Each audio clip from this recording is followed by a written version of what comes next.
Gentlemen, I would want you guys to tell me, whenever you hear of this word ethics being mentioned anywhere, what comes to your mind? What comes to your mind? Ethics. Whenever they mention the word ethics, what comes to your mind? Can somebody in this case here define for us the word ethics before I really get to tell you? Yeah. If you're asked to define ethics, what do you tell us, ladies and gentlemen, do this school of thought of ethics talk about? Remember, ladies and gentlemen, this is quite deep for you. This is quite deep for you. We have two types of ethics here. We have what we call teleological ethics, teleological ethics, and then we have what we call deontological ethics. Now, assuming, ladies and gentlemen, that today, you want to take, in this case here, your youngest daughter, who could be, say, 3 years old, not 3 years older, already this person started knowing, say your youngest daughter, who could be like 1.5 years old, to a dentist. So of course, you will tell this young kid, today, we are going to see a dentist. This kid will want you to tell her whether, for example, tooth extraction is a painful thing. So takuuliza, mami, kutolewa meno ni uchungu. Utamjibu namna gani?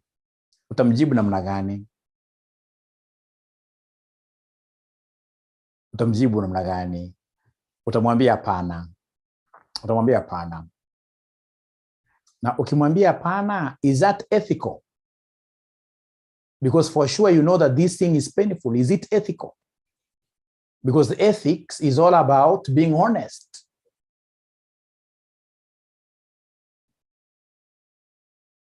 Being honest in all situations. Lakini ukimwambia te uchungu kadogo, is it true kwamba ni uchungu kadogo ama kutolewa meno is a very serious, a painful thing? Right? So in this case here, ladies and gentlemen, at times, we may be required to be a little bit dishonest so that at the end of the day, what matters is the end. The end in this case here will justify the means. So long as in this case here we've got some means to an end. What do we want to achieve? So then if that is the case, then that school of thought of ethics is called teleological. At times in this case here, I may be forced to lie simply because I would want to achieve some objective which is good. You see, the end of it is good. I would want this kid here to heal up. Right? The end is good, but in between here, the conduit here may not be right. Remember this story, ladies and gentlemen. Yeah, we shall give you the handout. Don't worry, we shall give you the handout. Remember this story of some gentleman. This gentleman, the gentleman here that I'm talking about, is all over in the media. I'll be able to send you a clip of this guy. This guy had a sick wife.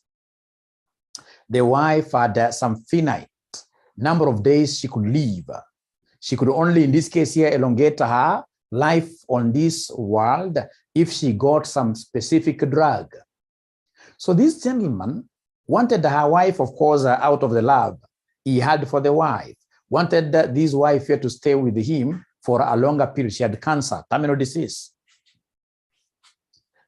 So she went to hospital, diagnosis, cancer, rare cancer, and the type of medicine she needs is found in this particular chemist. So in that particular chemist, the pharmacist saw a very big opportunity because he had never gotten anybody coming to ask for that kind of a drug. Because as I've told you, that drug was for a very rare cancer disease. And it was the only drug. So then this guy, the pharmacist, told this husband of this great lady who was almost going to the drain, 6 feet, and unfortunately, so he told this guy, yes, the drug is available, but how much? $1 million US. $1 million US. This was a poor man. Akaita mchango ya community mzima. Watu wakachanga hata ikufika $200,000 US. Akarudi kwa hiyo pharmacy, akawaambia nimejaribu, nimepata $200,000 US. Ule akamwambia not less than $1 million. If it's less than $1 million, even if it's by a penny, I'll not give you this drug. Remember, the days are moving on. The lady is straight away looking at what here, her grave. So jamaa akasema kwani iko nini? Akaenda usiku kwa hiyo chemist, alikuwa shawa na mahali drug imewekwa, akavunja, akaiba ile dawa. Akapatia mama, mama alipokunywa kweli akarudi uhai vizuri. Akapata nguvu vizuri. Right? So of course the following day pharmacy alipofungua akapata chemist imevunjwa, akaangalia ile dawa, akapata dawa kuna. The suspect ilikuwa nani? Yule jamaa. Katafuta polisi, jamaa akawekwa ndani. Akapelekwa kwa judge. So jamaa akaelezea judge, hakukataa, akaambia judge exactly what happened and why he had to steal. So wewe ukiwa judge, hebu hukumu jamaa. Hebu utamhukumu vipi? What kind of judgment are you going to pass against this guy?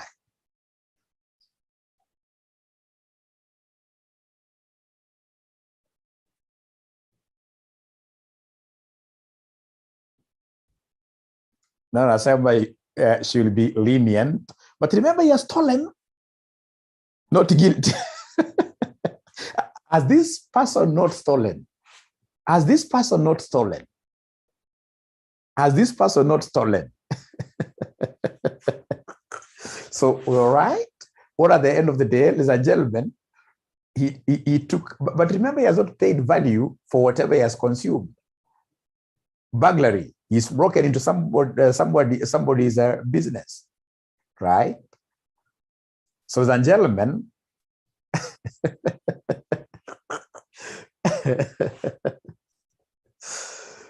ule mtu alijibu swali vizuri, yule aliniambia kwamba actually the best person to be jailed here is the pharmacist.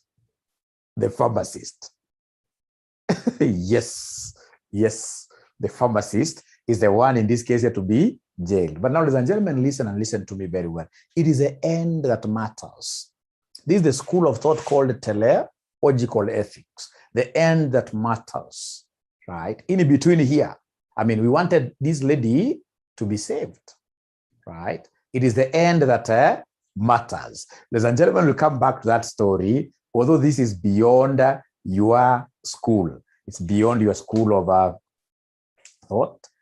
For those of you who want to do like some executive MBA in whatever, where we teach ethics, right? We can easily land there. I'm so good in ethics. I love ethics so much because I know how good ethics is. So ethics in leadership. Ethics refers to the desirable and appropriate values and morals according to an individual or the society at large. So in this case, here, desirable values and morals, being morally upright. As a leader, you must be morally upright. Ethics deals with the purity of individuals and their intentions. People out there, people out here, of course, I know there is nobody here who is evil. People are what here so much evilish.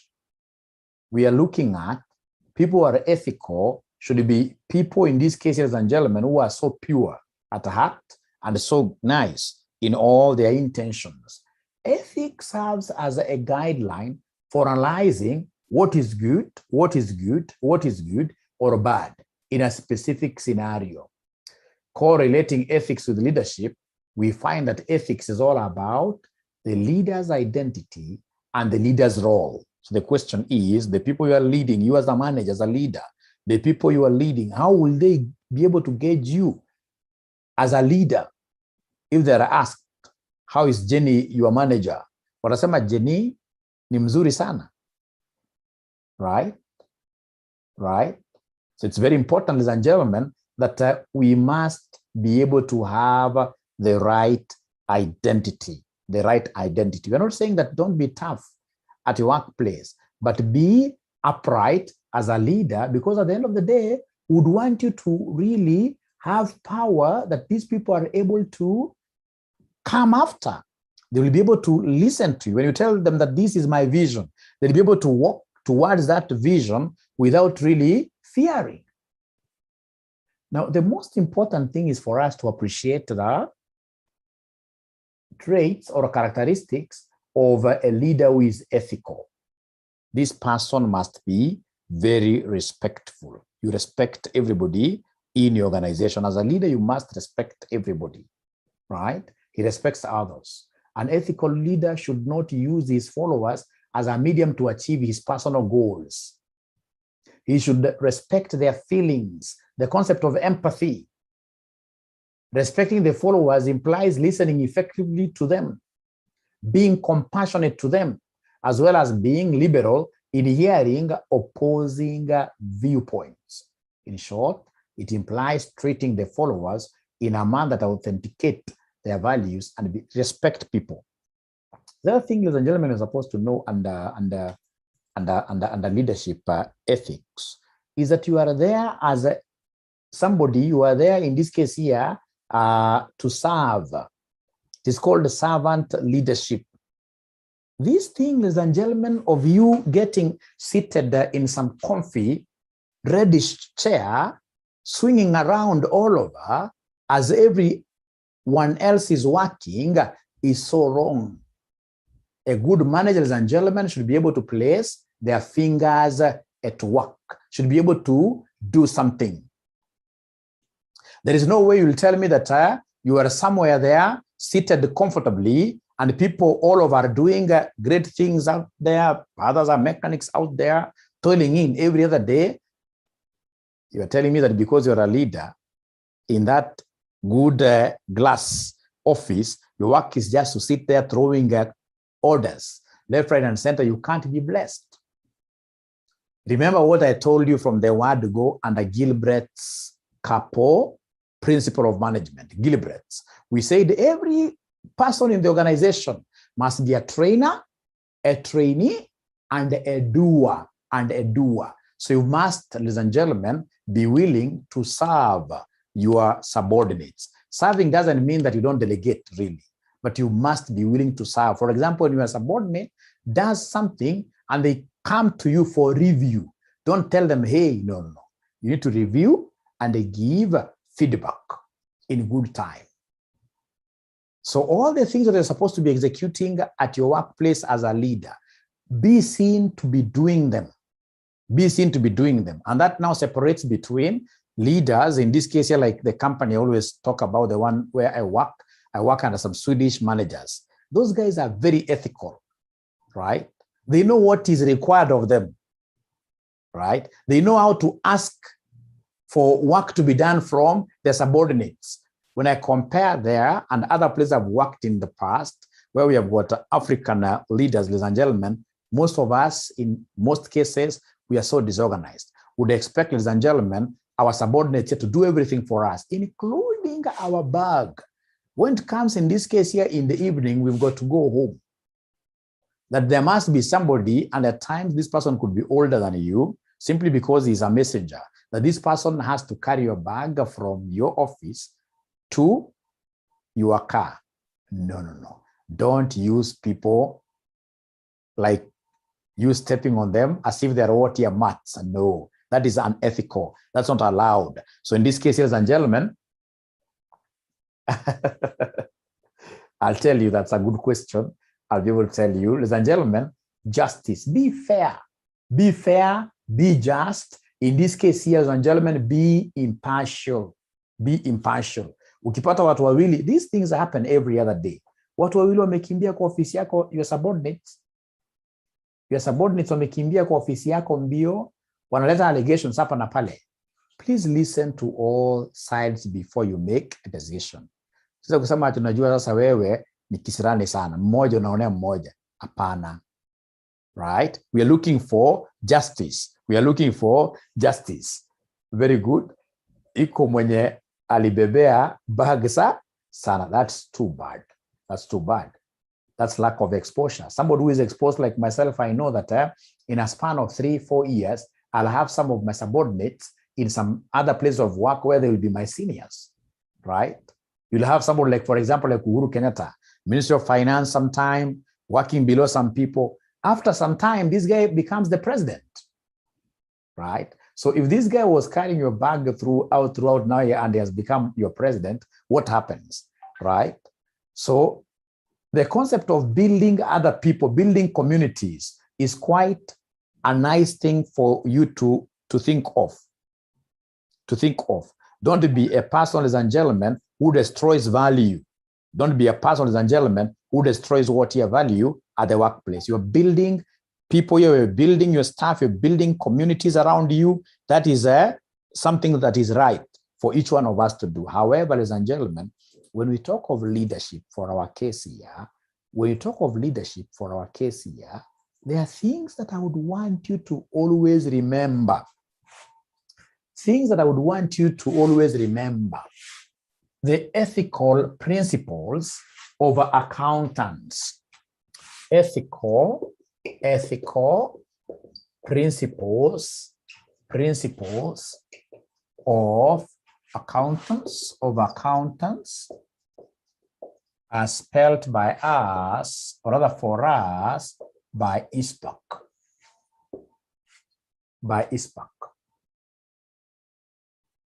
The first one, if you want, an accountant is a leader. At the workplace, an accountant, a senior accountant, finance manager, straight away, you become like a director.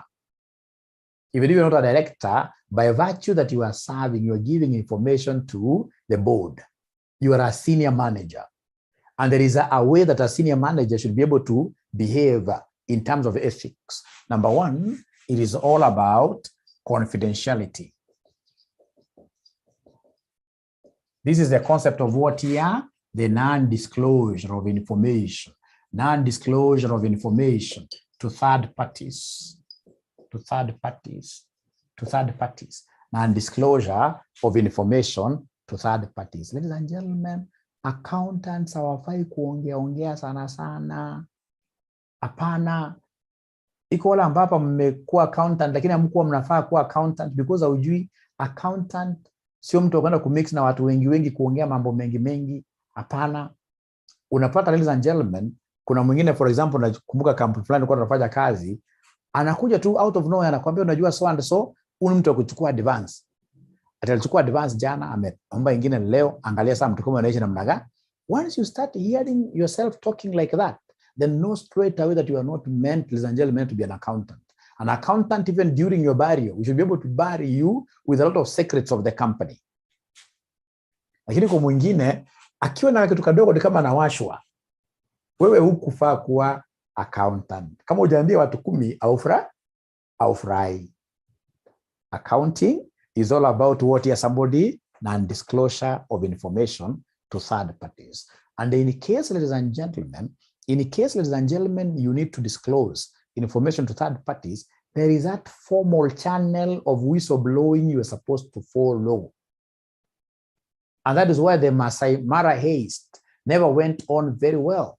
That gentleman, as we speak today, actually alipata kazi tu juzi, he was jobless for some time. The Mara heist. Not that he did something wrong to disclose. The only thing alifanya makosa zaidi is the fact that when he thought of disclosing whatever theft that was going on there, he thought of just calling the media people. That is not how accountants behave. That's not how accountants here channel their grievances. There is always a way. You can think of, for example, your professional body. Get legal advice, right? There is a way. When you call upon like citizen media to come and air some of these stories, then they will be able to air those stories very nicely, juicy to people out there. They'll be able to promote whatever companies want to be promoted because they've gotten a story to tell. But at the end of the day, when the gentleman was being fired, Citizen was nowhere to help him. right? So confidentiality is a key thing. Number two, I've seen somebody remembering this, the concept of integrity. The concept of integrity. Integrity is all about being open and straightforward. Straightforward, straightforward, straightforward in all your dealings. In all your dealings. Always put all your cards on the table. Si tunapiga na wewe deal. Not even deal, tunataka kuandikia na contract, lakini uko na special card umeficha. Ndio sasa mtakwambia na kufichia white. No, we must be open and straightforward in all our dealings. And I know here so many accountants fail. How do they fail? Some of us will be called to the board of management to go and, for example, present some information. I know of so many people, whenever they are called upon to go and present some information, they'll even start doing creative accounting. Overstate receivables, because they would want to portray a very good picture. Then you are not meant to be an accountant. An accountant is truthful in all circumstances. How was last month? Bad. We never got any customer. Because if you keep on cheating that, for example, you had a customer, you're carrying over customers, I mean, they reach a time where you will not be able now to lie. Lies, ladies and gentlemen, you can never survive with lies for so long. So integrity is quite an important thing. Number three, ladies and gentlemen, we have the concept of what here? Objectivity. Objectivity is all about what here? Independence. Is all about independence.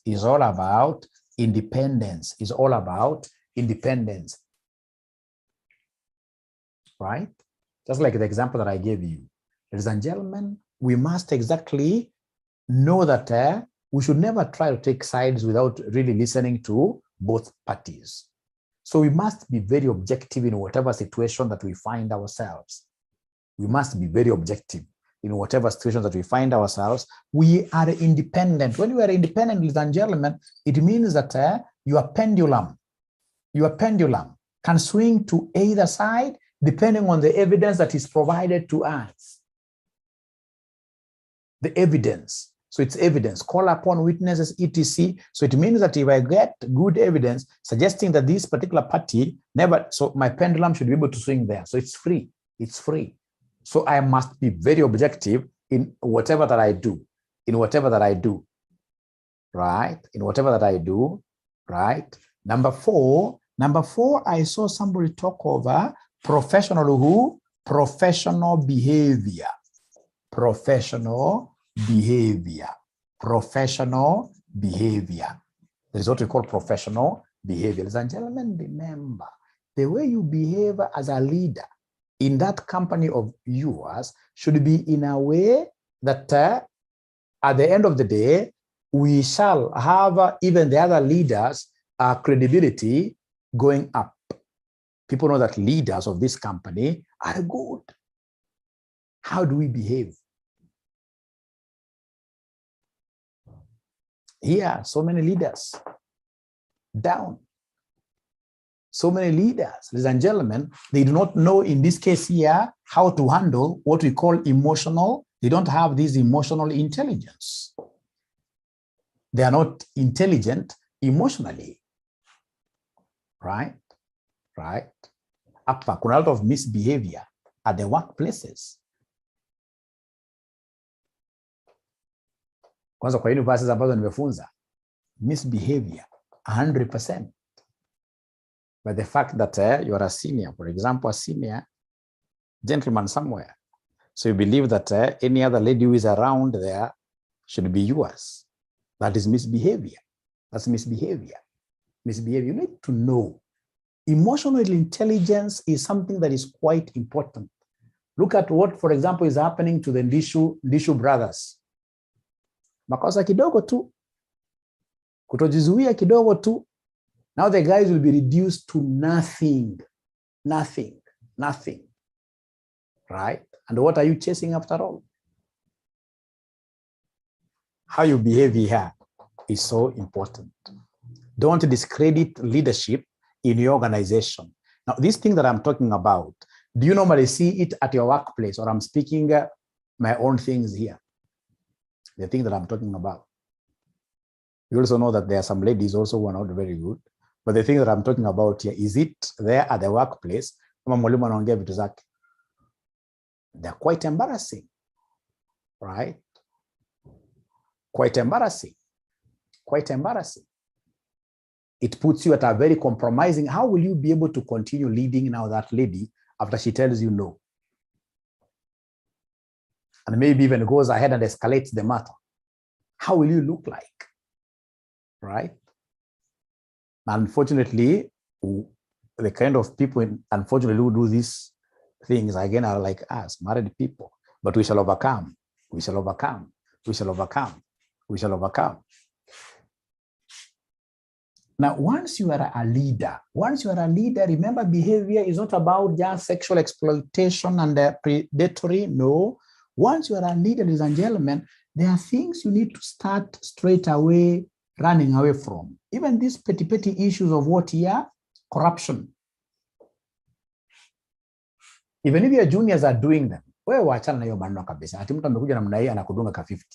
Juniors wako wameona, unadungwa ka 50, unadungwa ka 100, right? Ati kwa kampuni yako inajulikana kwamba huyu leader ati lazima aweze kuona invoice ya supplier, ati lazima upatiwe 100,000. Those are bad things. As a leader, we must know how to live within our means. Leadership, ladies and gentlemen, as I keep on telling you, is all about what your sacrifices. Don't get out there and you start thinking that life is all about competing, that you want to be seen with a very big V8. After that, can you finance that lifestyle? Wanza kuibia watu wengine simply because you would want to have your children, in this case, you're going to abroad universities. If you can afford, no problem. Lakini kama ni kitu ya masupply unaonekana, mara ya mwisho, go to some of these, I told you when I was teaching you this personal finance thing. If you go to most of these prisons, you'll be surprised of the number of accountants who are there. People will use you. At the end of the day, it is you as an accountant who is doing what you're putting your signature there. At the end of the day, even if it's at retirement, you'll get yourself inside.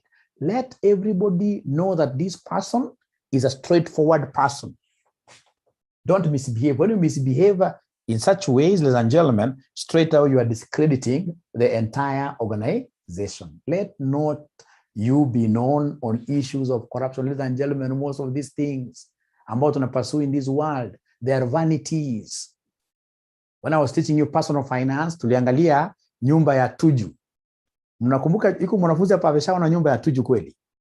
Iko mwanafunzi hapa ameshaona nyumba ya tuju, it's palatial. It's a very big house. It's like a state house. Amuongei sana leo. Amuongeza. Iko mwanafunzi hapa ashaona nyumba ya tuju kweli kwa news. Kwa news ama wherever. Ama watu wanaweza Google. Tuju's home. Right? Tuju's home. Right? That thing, ladies and gentlemen, is so big. So big. Lakini unapata mama kwa nyumba, anamwacha, anatoroka. Anatorokea nani? Askari. Askari who is a constable. Who is a constable. Ama mama anawacha Mutua, the governor, anaenda kwa Kajama akakuimba. So, and that's why I'm telling that these things, unafaa uziangalie very objectively from the word go. Now that I know most of you are still at your initial stages of starting careers. Usiingie mambo ya wizi. At the end of the day, these things are vanities. So, hata ukijenga nyumba iko na bedroom 12, can you sleep in 2 bedrooms at a time?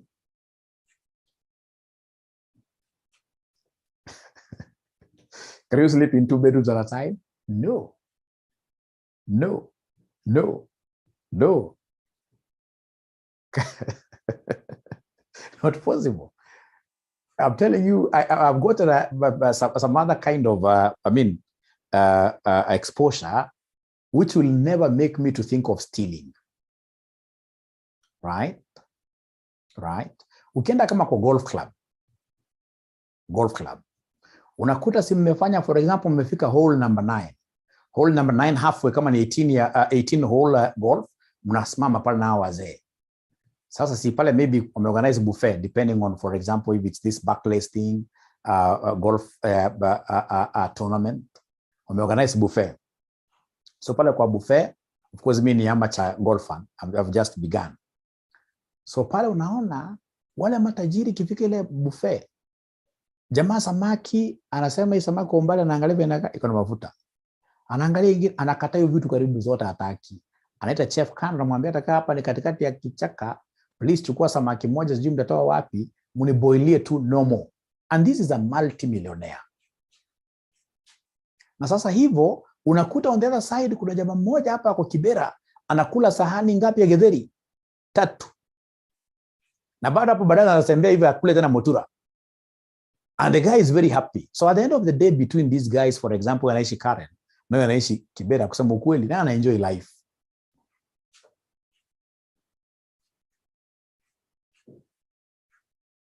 Am I telling my students in this case, ladies and gentlemen, am I telling, ladies and gentlemen, my students here to be lazy? No.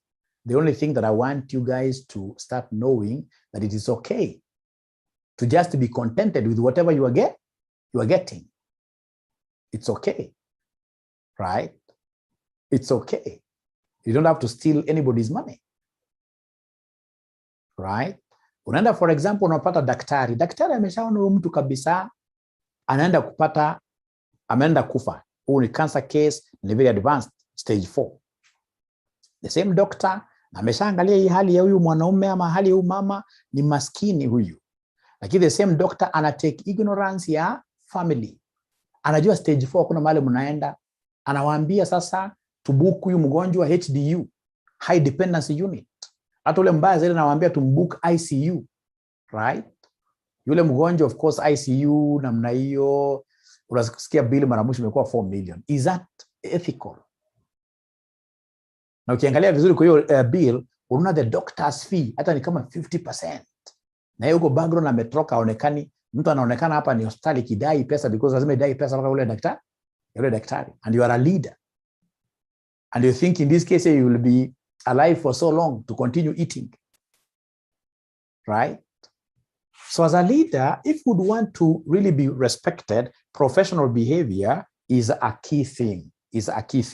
So once, of course, you finish your CPA and become members of ISPAC, you'll get Mwalimu here talking so much about what here? Ethics. Ethics at ISPAC. Number 5, we have what we call professional competence. So professional competence and the due care, here we only talk about what here? Continuous professional development.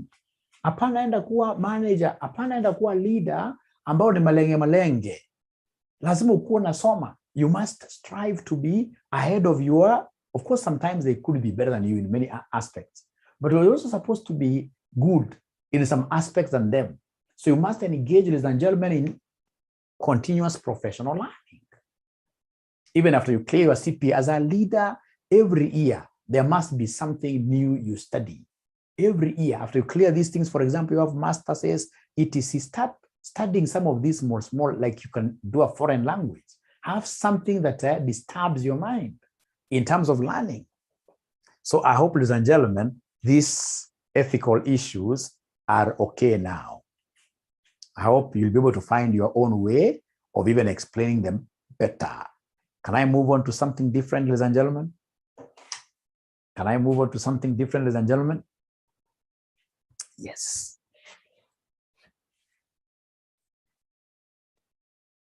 You know, like the professional behavior here, you'll get a manager who books a meeting. This manager books a meeting and he comes in late into that meeting even by 2 hours without any apology.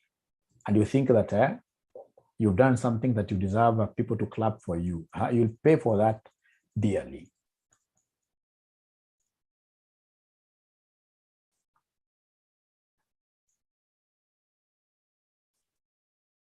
Now, ladies and gentlemen, there is something that I would want you to really look at here at your own time, which is quite key in your syllabus,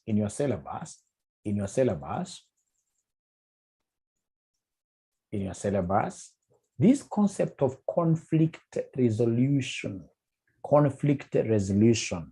Conflicts will always occur at the workplace. how do you get to be a problem solver as a manager? Which kind of mechanisms are you going to put in place to ensure that disputes, in this case here, will be settled and perhaps they may not occur in the future? So here, if you look at your course outline, they want you to know the concept of conciliation, mediation, arbitration,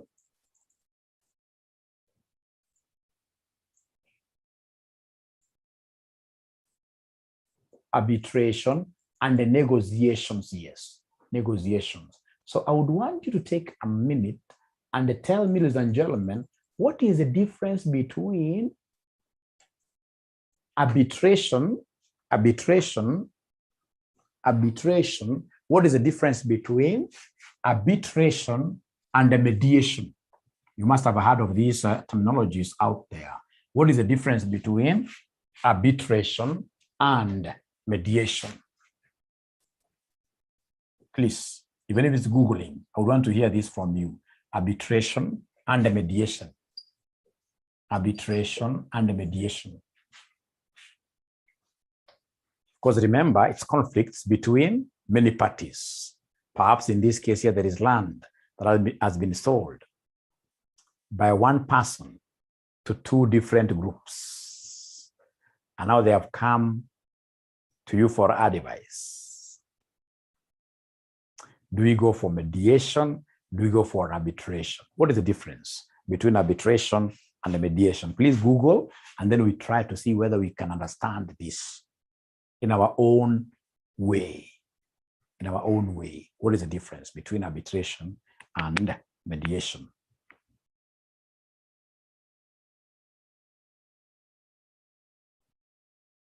I would really, really love to read. Actually, I've gone down just to look for your answers. Arbitration. Perhaps to give you some heads up, one of them is a court process.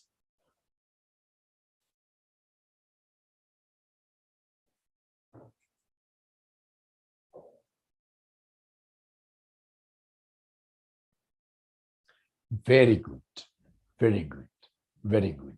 You see, like now we are being told a mediator helps parties negotiate a settlement that will satisfy all parties.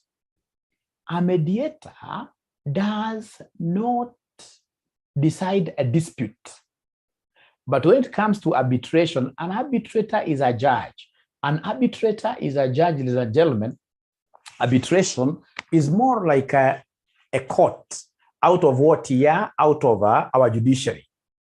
Outside our judiciary, but it acts like a court. And that is why whenever an arbitrator makes a judgment, and one of the parties is unsatisfied, you don't go to the high court. You go to the court of appeal. You appeal in the court of appeal. So an arbitrator is more of what here, like a judge. And actually most of the arbitrators are registered what here, advocates. Mediation, of course, ladies and gentlemen, you are bringing together two parties, basically to give these parties a platform to vent. Perhaps these two parties have never gotten a chance of sitting down together so that they can agree between themselves. You're bringing these parties together, right?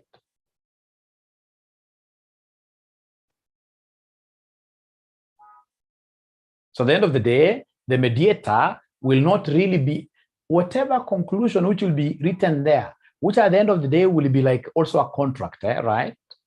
A contract, right?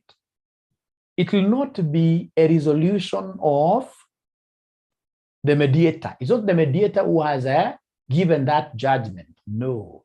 Ladies and gentlemen, an arbitrator will come, sit down, ask each party to bring witnesses. He listens. And then at the end of the day, he is able to do what here? Jot down a judgment. A judgment. Is there any other person who has come up with a different way of capturing the two terminologies, arbitration and mediation.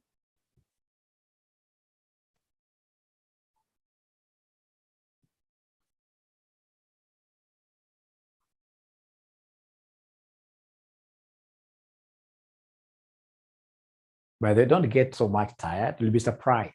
I'm going to leave you guys here live in very few minutes, trust you me. I told you today's class is going to be very, very, very, very, very, very short and interesting. Interesting.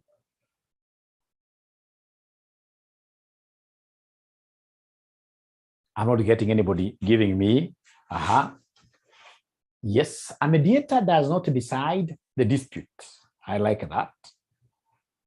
There are other definitions. There are other definitions up here. How comes I could not see this? I'm not so nice. I'm not so nice. It is the same one that was given to us by Jesse. So I expect someone else in this case here to really come and give us another angle to look at the differences between arbitration and mediation.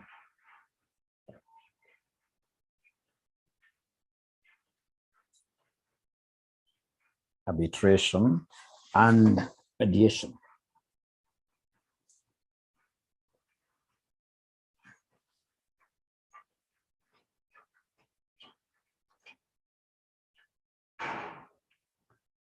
Great, thanks. I can see a message.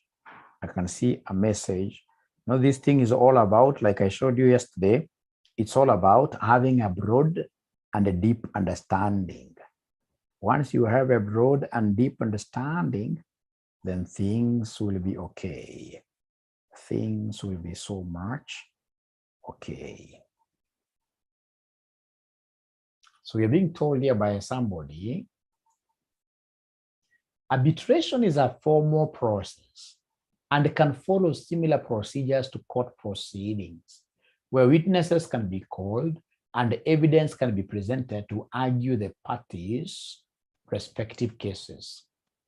Is going to conciliation is an informal process and normally involves a round table discussion. Thank you very much. He brought in something quite interesting called the conciliation. Conciliation. And the conciliation is quite informal, just like mediation. Conciliation, a conciliator will try to reconcile two parties. We shall put them on a round table. Again, for conciliation, we are basically giving these two parties, especially whenever, ladies and gentlemen, like couples, most couples will go through some conciliation process whenever they have issues. Whenever they have issues, they'll go through some conciliation exercise. So what is the difference then between conciliation, or are they the same, and the mediation? Are they the same? Somebody, that is your research. That is your area. What is the difference between conciliation and mediation? Conciliation and mediation. Conciliation and mediation. Conciliation and mediation. What is the difference?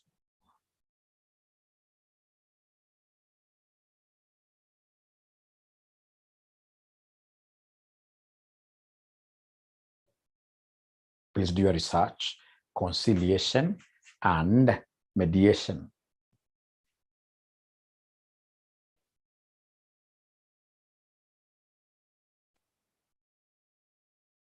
I'm waiting. I'm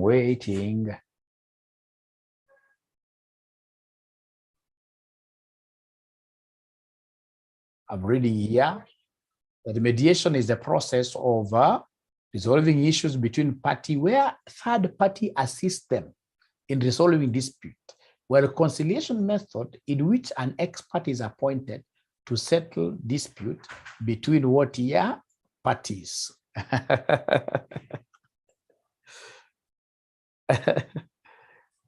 Lynette says, mediation is a form of alternative dispute outside the court.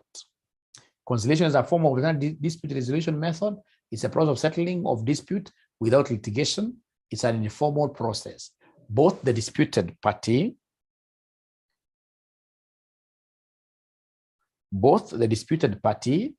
appoint a conciliator to resolve their dispute, and a conciliator tries to settle the dispute. Robert says conciliation objective is to reconcile through concessions, while in mediations, mediator guides the discussions. We are almost there, but not yet. Almost there. So again, sorry, I'm disturbing you a little bit. I know why. I'm giving you another 1 minute. Are they the same? Are they the same?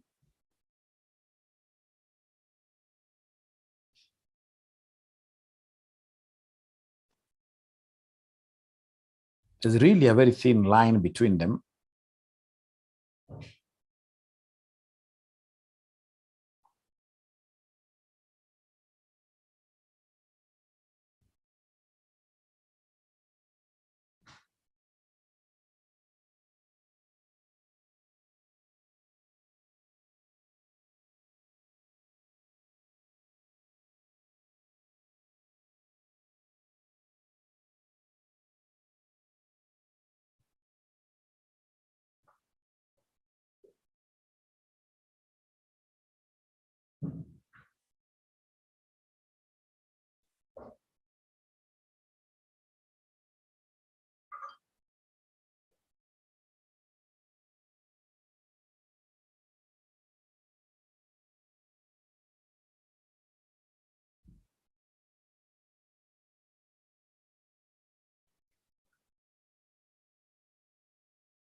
You see, like now what DJC is telling us, that a conciliator, ladies and gentlemen, anybody out there can carry this. It does not follow a structure. But mediation is something, ladies and gentlemen, that is so structured, right? For conciliation, so long as you're a good negotiator, you'll be able to do what here, you will be able to really hack it, so long as you are a good negotiator. Right? And then remember the conciliations, for you to be able to reconcile, ladies and gentlemen, there must be some sacrifices you guys are going to make. Right? Everybody must be able to see the ground and for you to meet at the middle. So Penna is telling us, with conciliation, the conciliator will play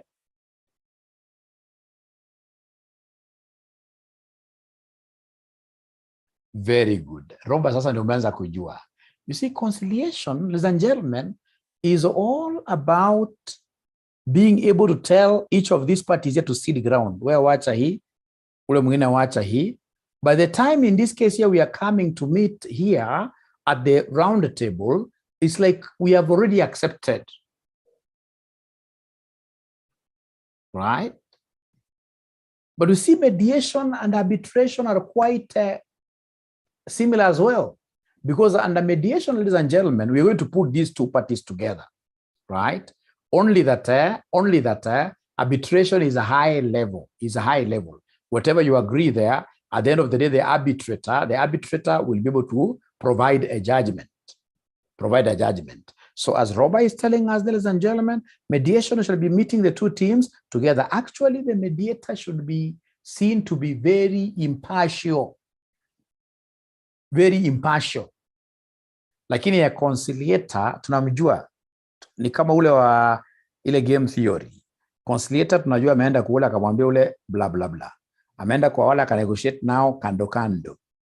For reconciliation to happen, ladies and gentlemen, there must be sacrifices.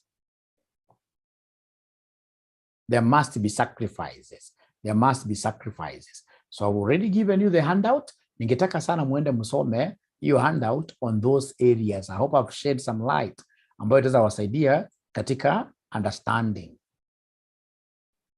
Right. So especially hizo area ni common kwa exam: conciliation, mediation, arbitration. They are very, very common. The other thing that I would want you guys to appreciate as I leave you now, ni concept ya transactional leaders and transformational leaders. Transactional leaders and transformational leaders. Hapa. Tako unisikize vizuri sana. When we talk of transactional leadership, tunamaanishaje transactional leadership? Transactional. From the word transactions. A transactional leader basically is like a leader without feelings. Right? A transactional leader basically is that leader who knows that there are two ways you can make a donkey move forward. Two ways. You can either act on this donkey from behind with a stick. It moves forward. Or you go in front of this donkey and dangle a carrot. Please don't try that at home because donkeys love carrots so much. It can bite your hand. So dangle a carrot like this before the donkey, it moves. So for a transactional leader, ladies and gentlemen, I do not care. Mine is to ensure that my profits are going up. So then what I'll do, as I want all the transactions here in my company to be right, I'll give incentives to the employees. If these employees are able to hit my transactions nicely, I give them like bonuses.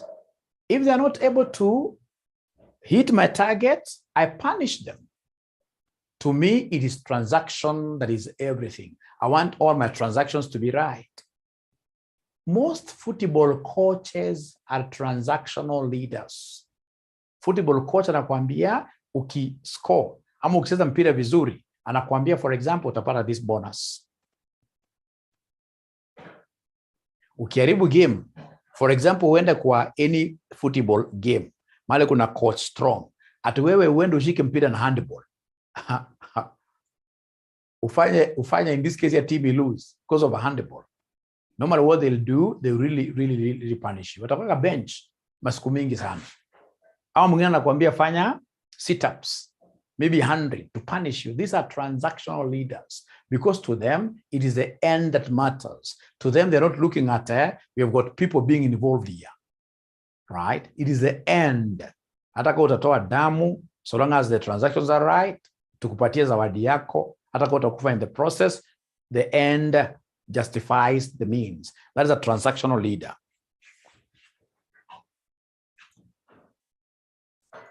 So we are told that transactional leadership promotes compliance with existing organizational goals and performance expectations through supervision, yes, and the use of rewards and punishments.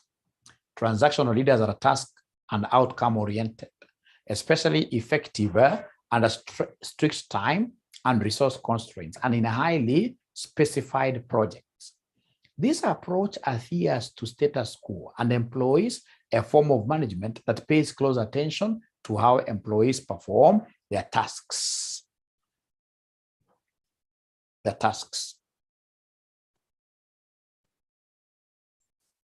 Now, ladies and gentlemen, remember that basically the transactional leaders view employees to be still at these lower levels of Maslow's hierarchy of needs, lower levels, number 1, number 2, number 3.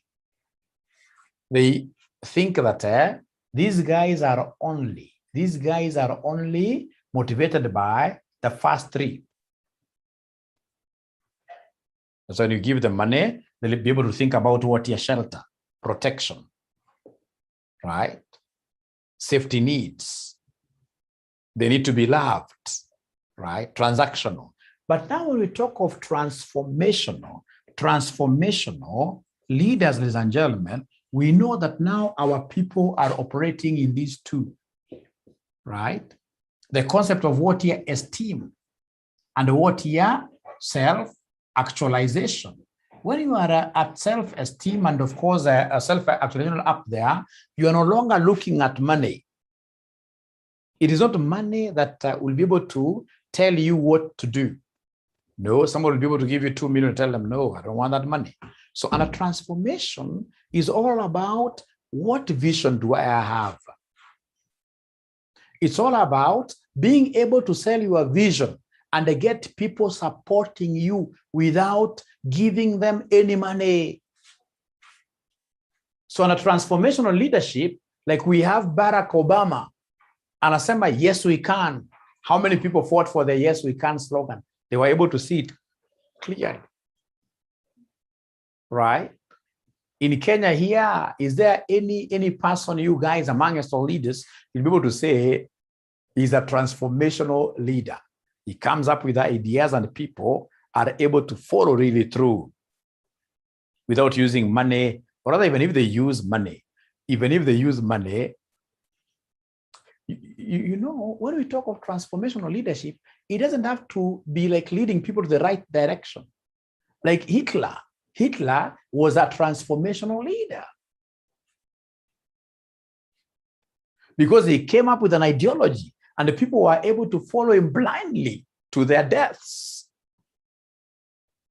So please don't tell me that in Kenya we have got none of the leaders being transformational, where in this case here they are able to simply come up with the statements, and so many people are able, even the learned ones, without questioning, they're able in this case here to blindly follow, to blindly. What I say, but to me, I think it's Ruto. I'm not a supporter of Ruto, or rather, I wouldn't even take anybody's voters card, right? But there are those people who will come. You see, like, mtu anakuja anawaambia sasa vijana nita provide kazi 4 million, right? And he has been able to distance himself from the government that is currently drawing what year salary. Some amejea kwa shida hapo ni baba anasemekana ni ameharibu. Huyu ameharibu all through. I'm not against anybody. Please get my point here. My point is that this person has come up with a slogan. He's calling it what year? Bottoms up. As much as he's giving money, I'm aware that he is giving money in some places, but trust you me, kama kuna mahali nilienda hapa nikashangaa sana. Hawezi ongea mbaya kuhusu Ruto, na hata hawezi amini. Yaani jamaa wanaona kama huyu jamaa akiingia hiyo kiti ni kama kutoka na free manna from heaven. I don't know. My point is, that is what we call transformational. This guy used to be in this particular area in Jubilee government, but he has been able to, to transform is to change significantly, right?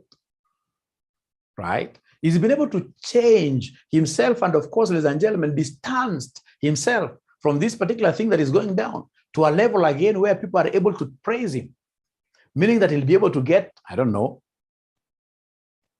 right? Transformational. The thing is, where people are able to work for you simply because they would want you to raise their status, simply because, ladies and gentlemen, they believe that whatever idea you have is so nice, they can support it. So you're told transformational leadership. Transformational leadership focuses on increasing employee motivation and engagement, and attempts to link employees' sense of self with the organizational values. This leadership style emphasizing leading by example, so followers can identify with the leader's vision and the values.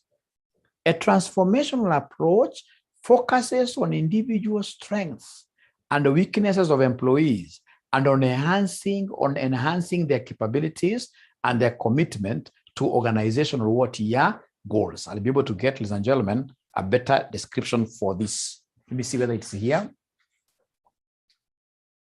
I don't believe these are very good. No. I'll be able to get something better for that.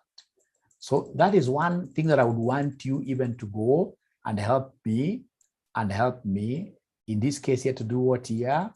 To research on.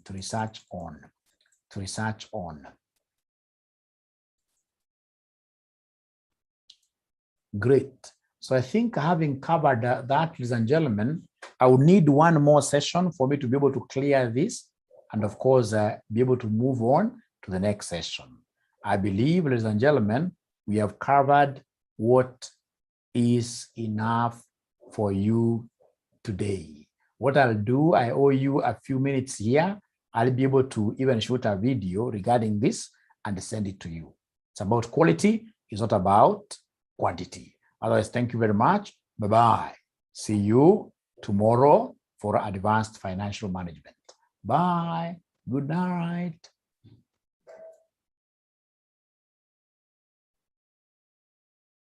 Yeah, the handout. I'll send the handout to you right away after this. Yes.